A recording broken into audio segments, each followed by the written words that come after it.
Okie dokie, welcome back. Tonight, something a little different. I've had this iMac G4 sitting on the shelf, sort of that way, for maybe a year now.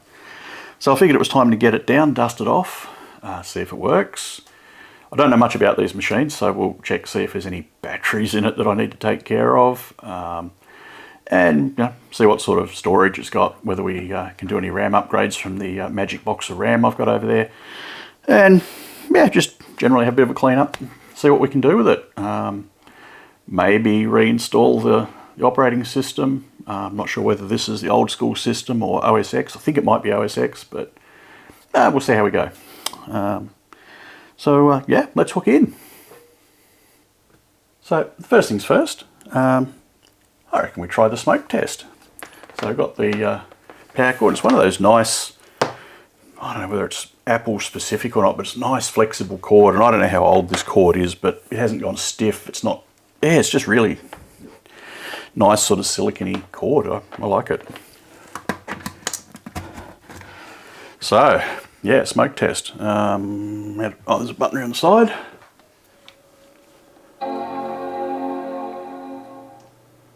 Guessing that's good. While that's doing its thing, I'll rustle up a keyboard and see if I can find a mouse or something that'll probably work on it. It's got USB ports, so I'm assuming a USB keyboard and mouse will do the business. So I've got my Apple keyboard. It's a few generations newer than the machine, but yeah, I used to be a MacBook user, and yeah, had my keyboard for when I was using it in the office. So I'll plug that in. That's in. Now I don't know about this Logitech mouse, but we'll give it a go. I mean, it should just theoretically be a USB mouse, right? So we'll stick it in, see what it does. I'm guessing the machine's booting. Oh, it's got OS X on it. Welcome to Macintosh. I don't know what's on this machine. A few apps and things. Some email, iChat, what's that? Is that like AOL Instant Messenger? It looks like a little AOL man. Safari, Sherlock, don't know what that is, or was. Looks like it might not be there anymore. Address book, calendar, iTunes, iPhoto, iMovie, QuickTime Player, and preferences. I wonder if there's anything in the tunes. It's amazing the old hard drive still works. No, guessing there's nothing in the tunes. Otherwise, if someone had used it, they would have already agreed to the license agreement. So, about this Mac. So this Mac would appear to be running OS X 10.2.8, 256 mega RAM, 800 megahertz CPU, PowerPC G4. So, yeah, let's power it down and have a bit of a look at its internals. Okay, so in the few seconds before I hit record just then, I was looking for my my set of very small Torx bits, but in a move that I really didn't expect, none of these screws are actually Torx screws. They're all just standard Phillips head. I did not see that coming. Are they captive? Looks like they're captive into the base plate too, which is nice. So you don't lose them. Okay, the plate's off. So it appears that there's an option for what I'm guessing is a Wi-Fi module that plugs in here, and the antenna comes around and plugs into it. This machine would appear not to have it. I'd be speculating that's probably the RAM expansion slot, and that's probably, it almost looks like a PCMCIA slot for yeah, that wireless card. So, the next layer has Torx bits.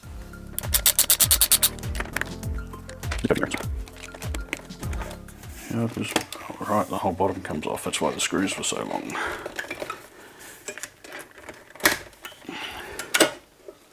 Oi, oi, oi. Now there's some cables in here we have to be careful of. I know that much, but oh, you can see the beginnings of a bad story in here. goes that way. Oh, is she dusty?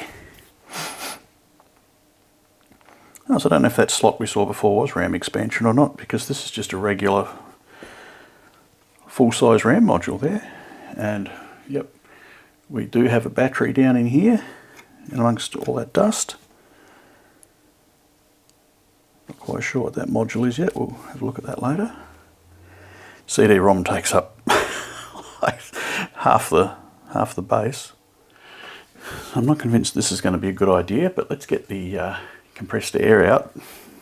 Well, the can of compressed air, and see what a mess it makes in here.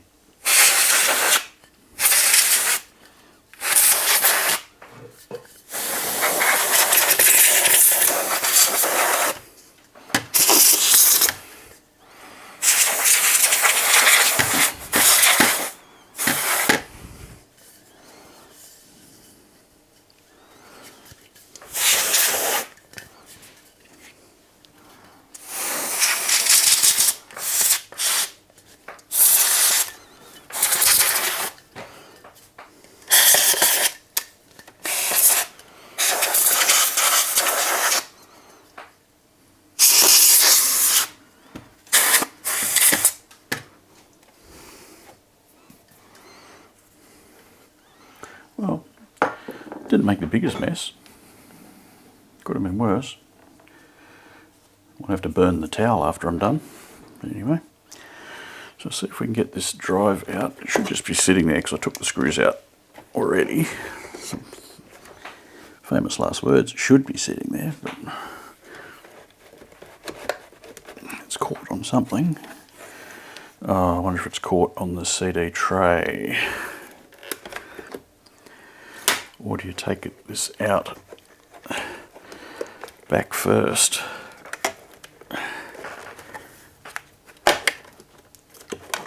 Maybe.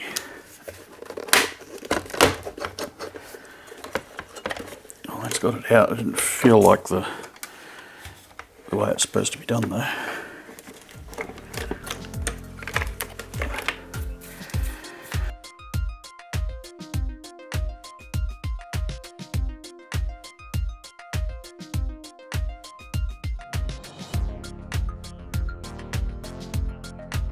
So this appears to have come off the front of the CD drive, so I'll have to put that back on when it goes back together. You watch me forget. We've got a power supply of sorts up in here. This bit looks like the power supply, so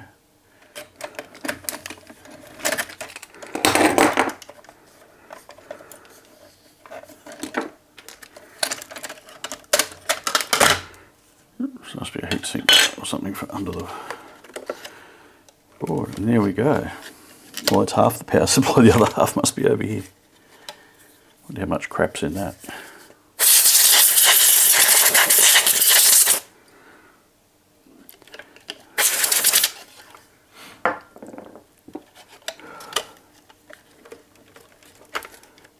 Does it come off? No, it doesn't.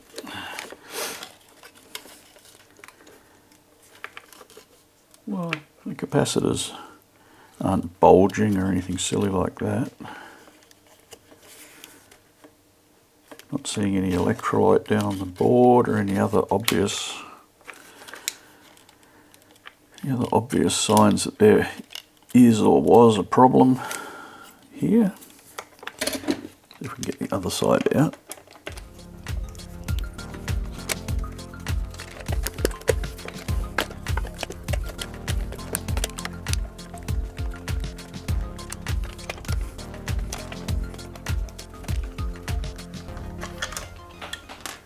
Right, that would appear to be the other half of the power supply.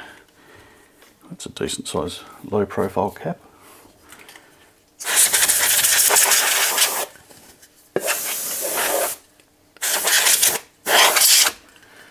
I wouldn't be too excited about having to replace that if it needed replacing. It looks like it's a slightly sort of squat form factor. It just smells expensive. All this plastic coating in here to insulate the power supply from the case. It's nicely done. Alright, there's the fan, and there's the other screw. Fan's, oh god, look at it. It is nasty. Yes, there's a... Look at that. Oh, yuck. And inside here you can just sort of see in there, not much better.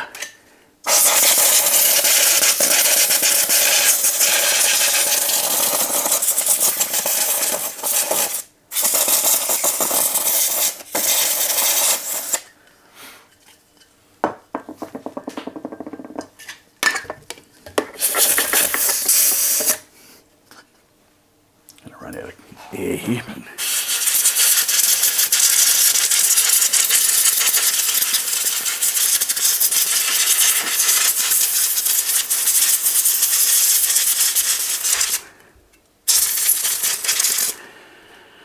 I'd normally do this with my air compressor, but it's very noisy. It's not very conducive to making videos.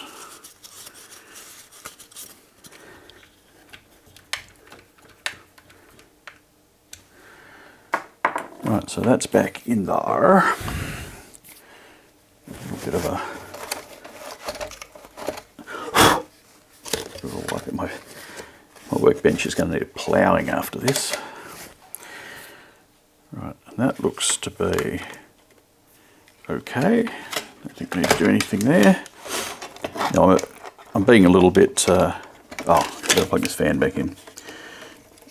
I'm being a little bit gung-ho with the power supply here, but it hasn't been powered up since yesterday, so I don't expect I'm going to get bitten by any I don't expect I'm going to get bitten by any residual charge in any of the caps. Famous last words, just you watch.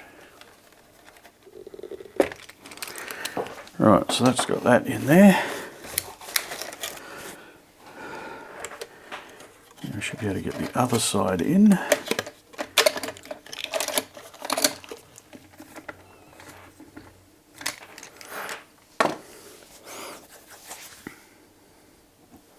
Ooh, we've got some little springs here that I just found on the bench. I'm betting that they've come out of this mechanism.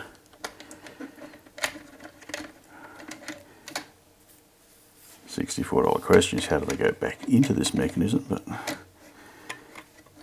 yeah, but we'll sort that out in a minute. I'll just put a couple of little, I may have to take these back out again just to get the springs back on, but we will see.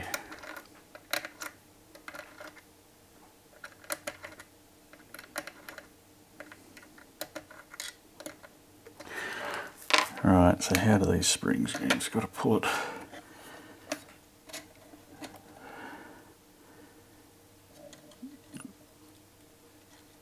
Looks like it goes at least that way a little bit. I wonder, does it go up under? I think it does. I think that's exactly how it goes.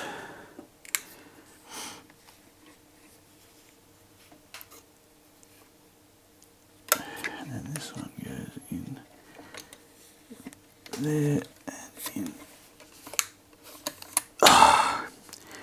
Hard to do upside down.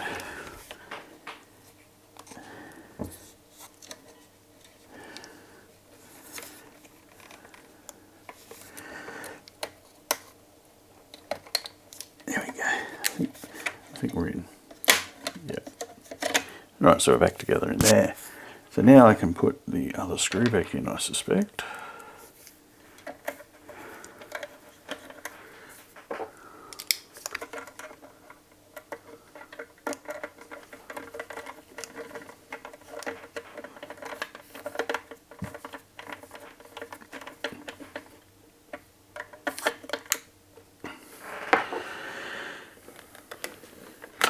plastic serves any useful purpose. I think I'm going to put it back on. It's over there because I don't like it. So we'll just get a picture of that. It's a Seagate Barracuda 60 gig. Just get a picture of that for future reference. What would be nice though is if I had a parallel IDE to like a, I don't know, like some sort of SATA SSD adapter I could put in there. And then I could run the machine with an SSD in it. It would be unnaturally fast. So we'll just get some of this muck out of here. Don't want to go poking around with a screwdriver too much. But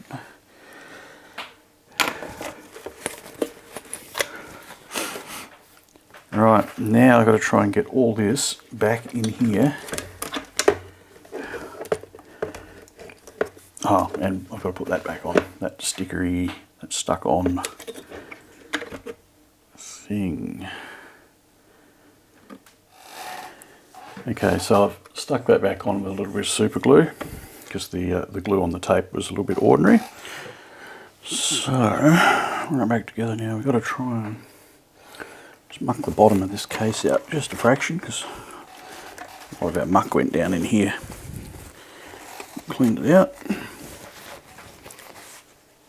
That connector a bit of a blowout.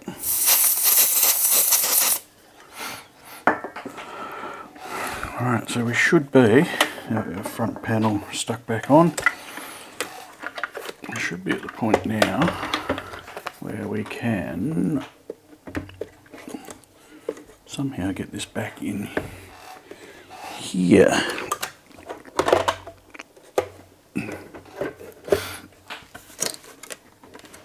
Just making this very, there we go.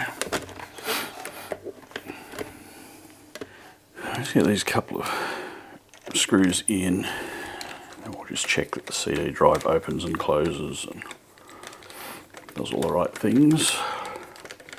Right. Let's get those back in now. Does our, or will our CD drive open? It appears that it will.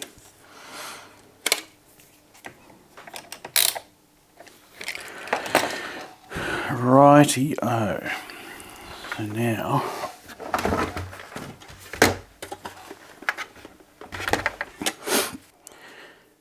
I reckon that goes back in there.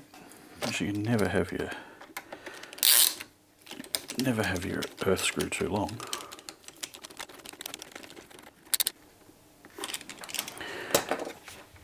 Right, and now we've got an IDE cable that goes in there.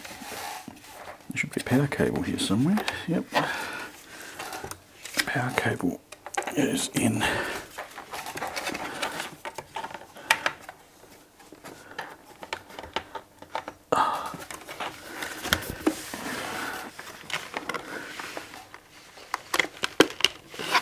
Power cable goes in there. And there's another cable mates up when we put the machine back together.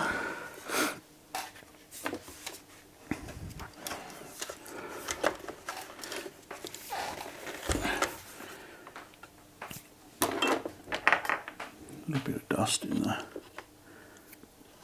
You pick that out.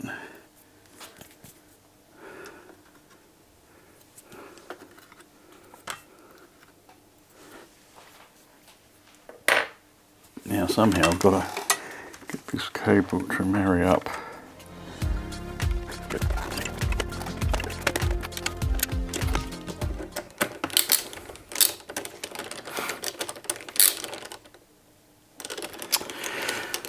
Well, you probably noticed the obvious there.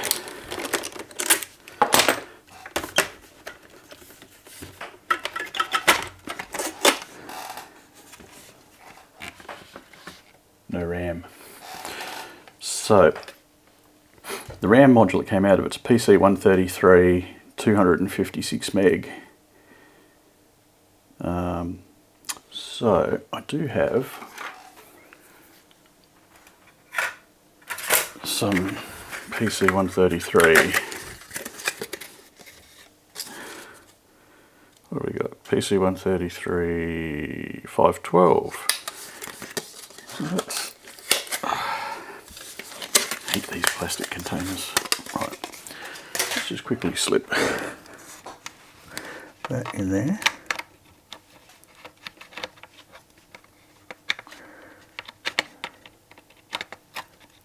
Oh, get in there.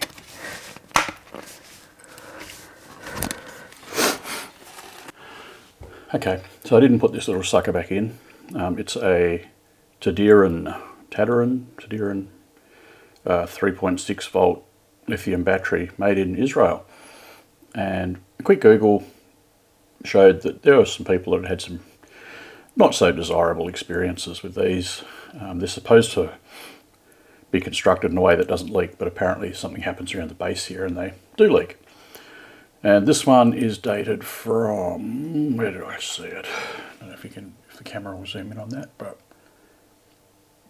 February 2003. It's a TL2150. So I didn't want to take the chance on it leaking while it was in there. But the other reason I didn't put it back in is it says 3.6 volts and my multimeter says 0.3 volts. So she flat anyway.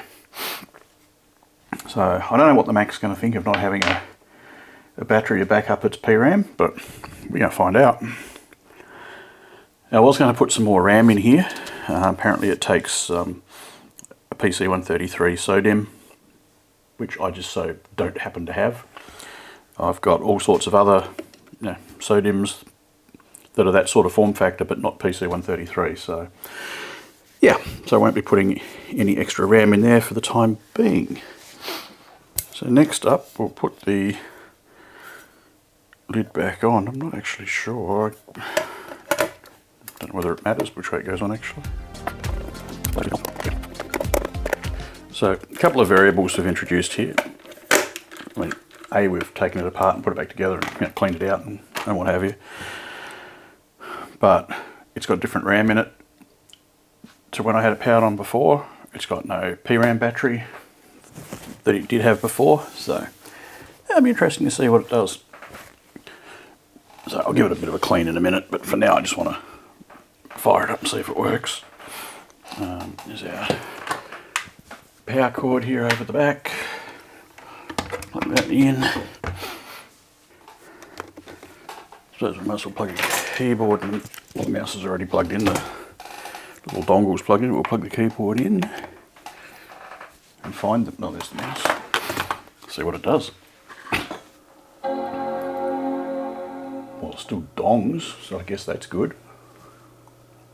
With any luck, this will come up and have 512 mega RAM. So I think these were officially supported with a gig of RAM in them, but I did read that you might be able to put 2 gig in, but I didn't have the appropriate sticks of memory to do that anyway. So it's booting, so that's a good sign.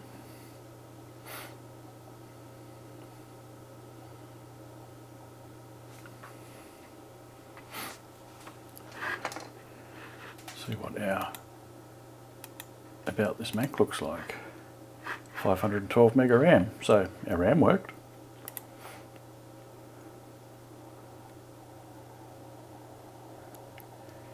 Yep, and there it is, 512 mega SD RAM, and the other socket is empty because I didn't have a SODIMM to go in there. I think I said before, this machine's kind of unique. It's got 2 RAM sockets. One is your regular SD RAM, and the other one's like, the full length, this sort of module. And the other module is a SODIMM, like laptop size, so little tiny one. And the full size module is actually up above the board, and Apple deemed that to be not user serviceable. Okay, so time has come. I'm going to install OS X 10.3, which seems to be the recommended sweet spot between performance and functionality on these are all older machines. To do so, I had to go back in time and remember how to burn CDs. I haven't done that for like ever. Not that it's hard, it's just not something I've done forever. So anyway, we'll start with CD1. Anyway, we'll start with CD1. I worked out how to eject discs, F12.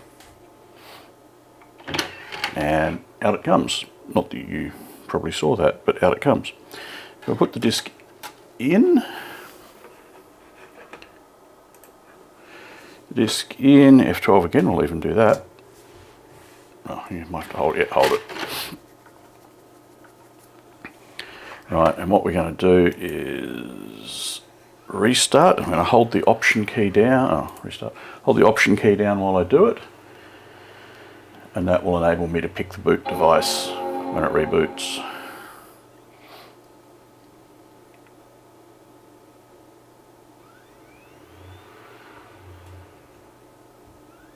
And in a second here it'll pick up the CD drive. Just wait for it to, I'm assuming it's looking for other things at the moment because we've got the little spinning hand. Well, spinning hand, sorry, the spinning clock. There we go. Select that.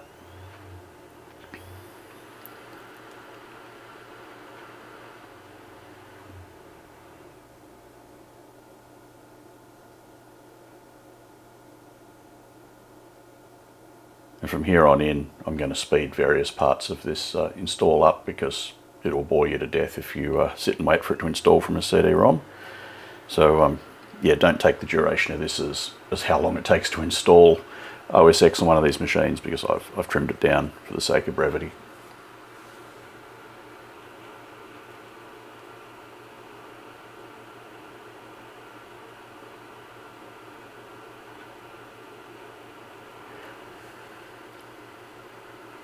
Okay, so we will use English as the main language because that's the only language I know.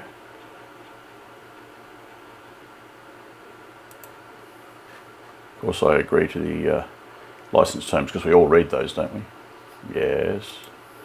I'll install it on there. Okay, how do I change this? I don't want to upgrade it, I want to erase and install. That's what I want. Continue. Install.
Software was successfully installed, and we're going to manually restart it.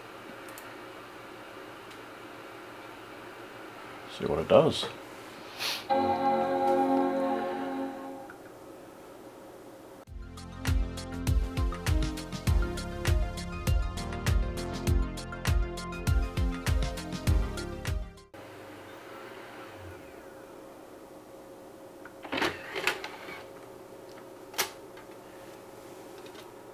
Right, now it wants disk number 2.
Okay, so that's the second disk done. I guess we can click quit to finish installing the software.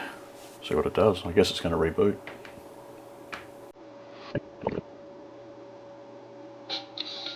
Oh.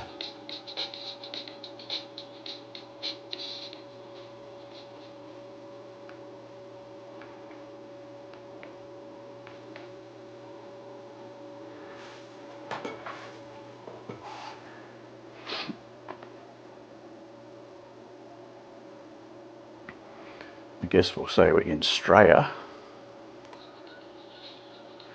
wonder if I should plug a network cable in, just to see what it's going to do. Find ourselves a network port on the wall. Fortunately, all the network ports in here are pre-patched and ready to go. Keyboard layout. Australian, is that even a thing? Oh, this is going to Apple ID. I do have one, but I doubt it works anymore.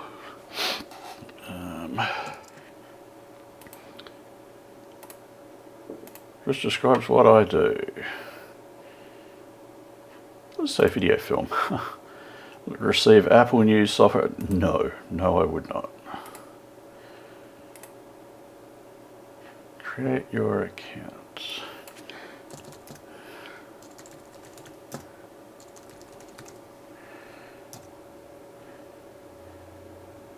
I'll be a big pussy, how's that?